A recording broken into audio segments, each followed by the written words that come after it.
In a move that could change the gaming industry forever, Microsoft is bringing Xbox games to Nintendo's next-gen console, the Switch 2. That's right. Titles that were once locked to Xbox could soon be playable on Nintendo hardware. But why is this happening now? And what does this mean for the future of gaming? Buckle up, because we're about to take a deep dive into this massive shift that could reshape how we think about console gaming.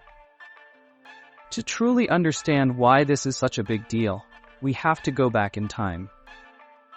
Microsoft and Nintendo were once fierce rivals.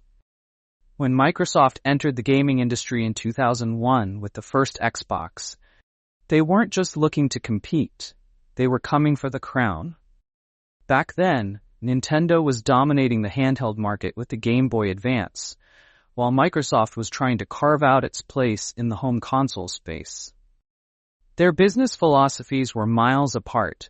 Nintendo focused on first-party exclusives, while Microsoft built an ecosystem around power and online multiplayer.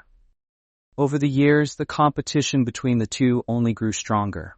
But fast forward to today, and we're seeing a massive shift. Instead of being rivals, Microsoft and Nintendo are now partners. This isn't just a one-off deal. This is Microsoft embracing a multi-platform future.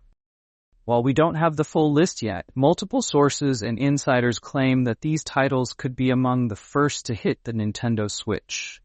2. Halo, the Master Chief Collection. Can you imagine playing Halo on a Nintendo console? That would have been unthinkable years ago. Microsoft Flight Simulator. If the Switch 2 is powerful enough, this could be a technical masterpiece on handheld. Fallout 4. With the Fallout TV show coming soon, this game could see a huge resurgence. Hi-Fi Rush. This former Xbox exclusive is already rumored to be coming, and it could be just the beginning.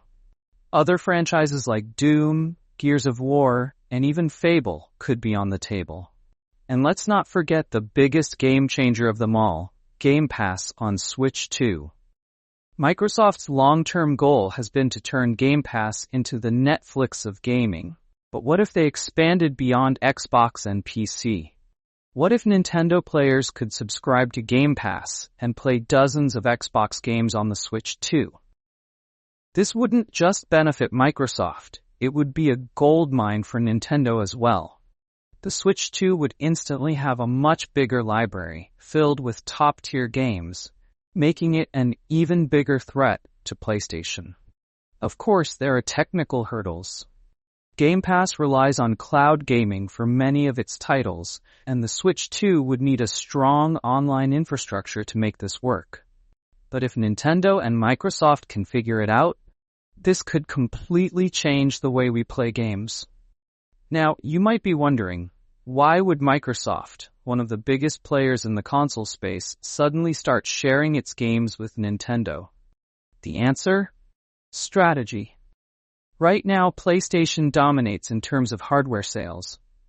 Despite the success of Game Pass, Microsoft is still playing catch-up in console sales. By bringing Xbox games to other platforms, they aren't just selling consoles anymore, they're selling a service. Microsoft's goal isn't just to compete with PlayStation, it's to make Xbox games playable everywhere. And what better way to do that than by teaming up with Nintendo? This is also a major win for Nintendo. While their first-party games dominate sales, their third-party support has often been limited due to hardware constraints. If the Switch 2 is powerful enough to handle big Xbox games natively, or at least through cloud streaming, it could give Nintendo a whole new level of success. Plus, let's be real, Nintendo doesn't see Microsoft as a threat. They've always focused on their own ecosystem, and if this deal means bringing in more games without sacrificing their exclusives, it's a huge win for them. This deal does put Sony in an interesting position. Unlike Nintendo, PlayStation relies heavily on exclusives to drive console sales. If Xbox is moving toward a multi-platform future, does that mean Sony will be the last one standing in the old-school console war? PlayStation has been slowly opening up, bringing games like Horizon Zero Dawn and The Last of Us to PC. But could we one day see PlayStation titles on a Nintendo console? It seems unlikely, for now. But in an industry that's changing this fast, anything is possible. At the end of the day, this is more than just a few games moving between platforms. This could be the beginning of the end of the traditional console war. For decades, we've been locked into ecosystems. If you wanted to play Halo, you needed an Xbox. If you wanted Mario, you needed a Nintendo. But with deals like this, the lines are blurring. The question isn't what console do you own anymore. It's where do you want to play? So what do you think? Is this a genius move by Microsoft, or is it the beginning of the end for Xbox as a console? And what Xbox games do you want to see on the Switch too? Drop your thoughts in the comments below. Make sure to like, subscribe, and hit the notification bell so you don't miss any updates on this massive gaming shakeup. Thanks for watching, and as always, happy gaming.